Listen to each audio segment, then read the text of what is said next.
पिछली कक्षा में हमने पढ़ा कि परिसज्जा की क्यों आवश्यकता होती है, परिसज्जा किसे कहते हैं और उसकी परिभाषाएं पढ़ी। आज की कक्षा में हम पढ़ेंगे परिसज्जाओं का वर्गीकरण, क्लासिफिकेशन ऑफ फिनिशेस। परिसज्जाओं को कई प्रकार से विभाजित किया जाता है। पहला होता है according to the nature of finish, उनकी प्रकृति के अनुसार।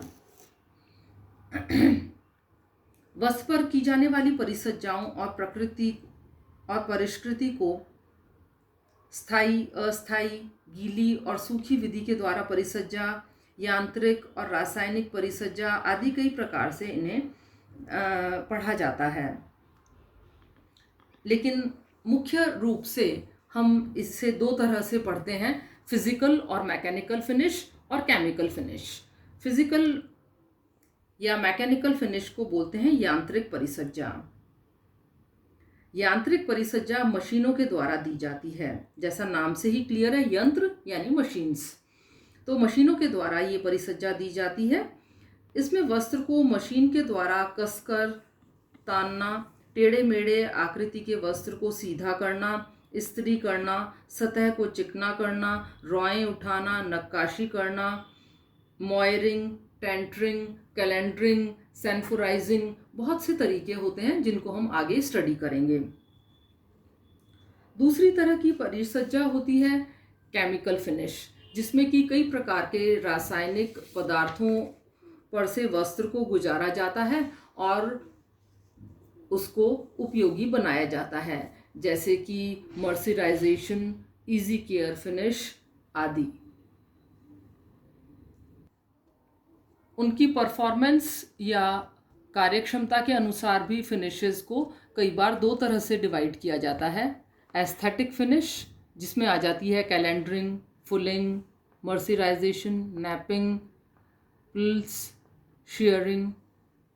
दूसरी होती है फंक्शनल फिनिश, जिसमें आ जाती है एंटीसेप्टिक फिनिश देना, एंटीस्टैटिक, क्रीज रेजिस्टेंट यानी शिकनरोधी, ड्यूरेबल प्रेस जो परमानेंट प्रेस टाइप आती है, wash and wear, flame resistant जो कि अग्नि रोधक जो काम करते हैं, अग्निशमन का काम करते हैं, वो लोग इसे पहनते हैं, मॉथ प्रूफ्ड जिसमें कीड़ा नहीं लगता, श्रिंकेज कंट्रोल जिसमें सलवट नहीं पड़ती, सॉइल रिलीज जिसमें कि अगर मिट्टी में हो भी तो मिट्टी अपने आप झड़ जाती है, वाटर एंड स्टेन रिपेलेंट जैसे कि जो भी वाटरप्रूफ टेंट्स वगैरह मैरिजेस में लगाए जाते हैं, या फिर जो लोग पानी में जाते हैं वो इस तरह के कपड़े पहनते हैं, वाटर और स्टेन रिपेलेंट जिसमें कि पानी अंदर एब्जॉर्ब नहीं होता, या वाटरप्रूफ फिनिशेस।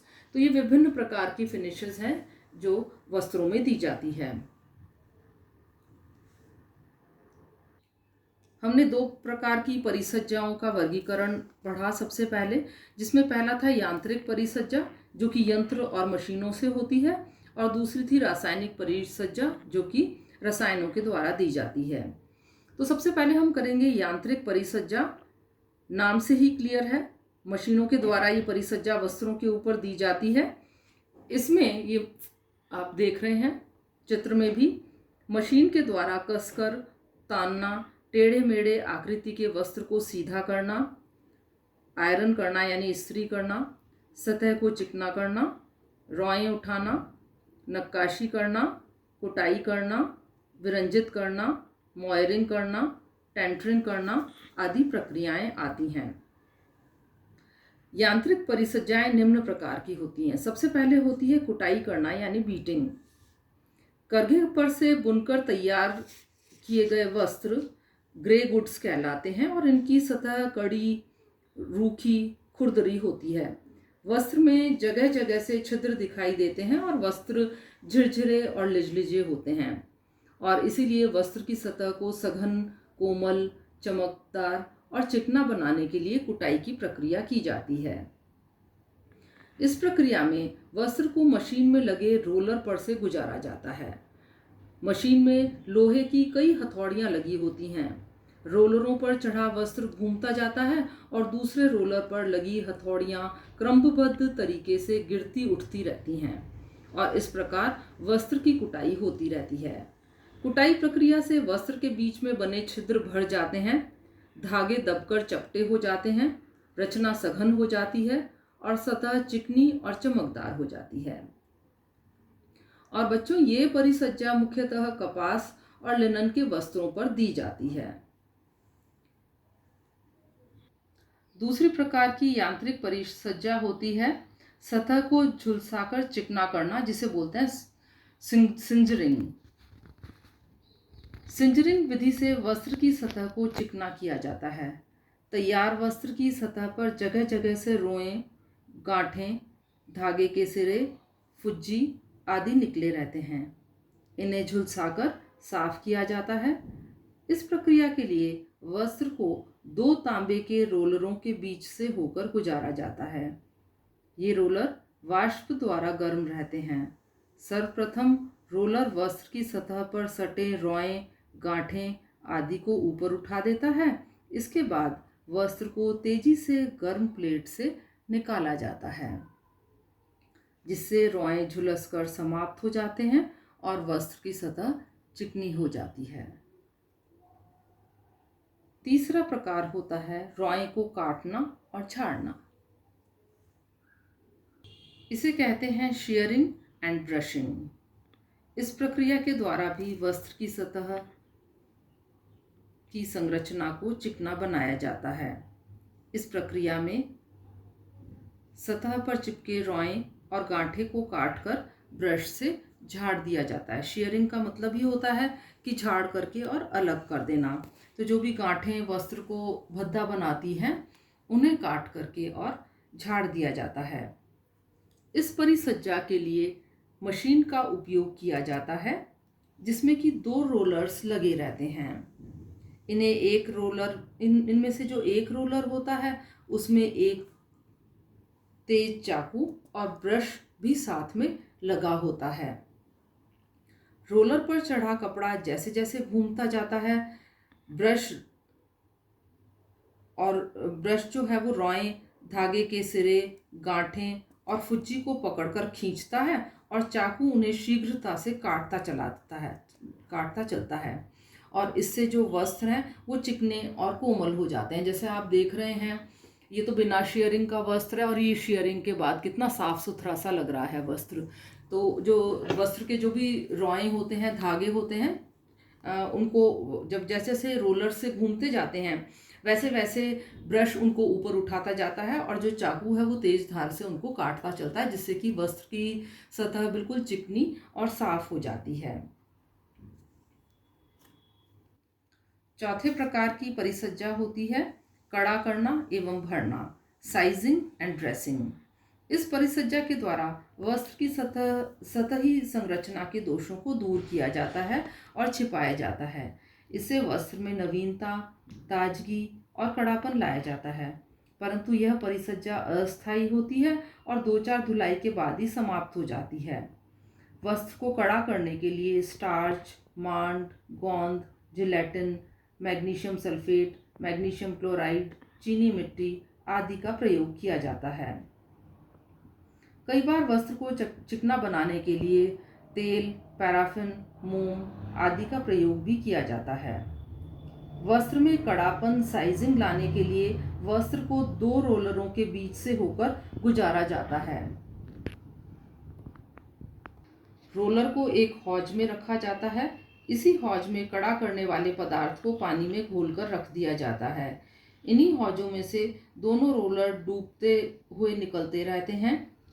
वस्त्र को दोनों रोलरों के बीच से होकर निकाला जाता है, जिससे एक साथ ही वस्त्र के दोनों ओर कड़ा करने वाले पदार्थ चिपक जाते हैं और साइजिंग प्रक्रिया संपन्न हो जाती है।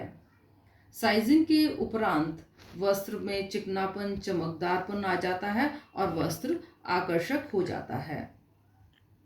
अगली प्रकार की यांत्रिक फिनिश है टेंटरिंग। टेंटरिंग प्रक्रिया के द्वारा वस्त्र को सभी स्थानों से समान चौड़ाई का बनाया जाता है। बुनाई प्रक्रिया पूरा होते होते वस्त्र कई जगह से टेढ़े मेढ़े, असमान प्रकृति के हो जाते हैं। इनका आकार अस्थिर होता है, इसलिए इन्हें सुधारने के लिए दोनों तरफ से किनारों को सीधा करके वस्त्र के आकार को स्थिर कर दिया जाता है। टेंटरिंग प्रक्रिया के द्वारा ताने तथा बाने के धागे को एक दूसरे पर 90 डिग्री का कोण बनाने के लिए खींचा जाता है। यह कार्य टेंटरिंग मशीन के द्वारा किया जाता है। इससे वस्त्र जहाँ से फैलने होते हैं वहाँ से फैल जाते हैं और जहाँ दबाने की आवश्यकता होती है वहाँ से सिकुड़ जाते हैं। जब सभी दिशाओं से वस्त्र समान हो जाता है तो इसे गर्म करने की कृत्रिम विधि यानी कि गर्म वायु में सुखाया जाता है। फलस्वरूप वस्त्र पूर्ण रूप से सीधा होकर समसमान चौड़ाई का हो जाता है। अगली प्रक्रिया है रॉएं उठाना यानी नैपिंग। वस्त्र की सतह पर रॉएं उठाकर वस्त्र को सुंदर और आकर्षक बनाया जाता है। इस विधि के द्वारा वस्त्र के दोषों को सुधारना छिपाने का कार्य किया जाता है। रॉएं उठे वस्त्रों के अंतर्निहित गुणों में भी स्वयमेव परिवर्तन आ जाता है। इस परिसज्जा के लिए वस्त्र को कांटेदार रोलरों के ऊपर से होकर गुजारा जाता है। कांटे में फंसकर समान ऊंचाई के रॉएं उठ जाते हैं। बाद में इन उठे रॉयों को एक समान लंबाई में काट दिया जाता है, जिससे वस्त्र रॉयेदार हो जाता है।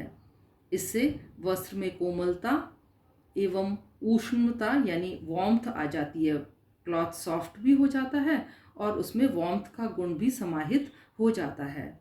वस्त्रों के बीच वाले रिक्त स्थानों में हवा ठहर जाती है, फलतः वस्त्र गर्म रहता है।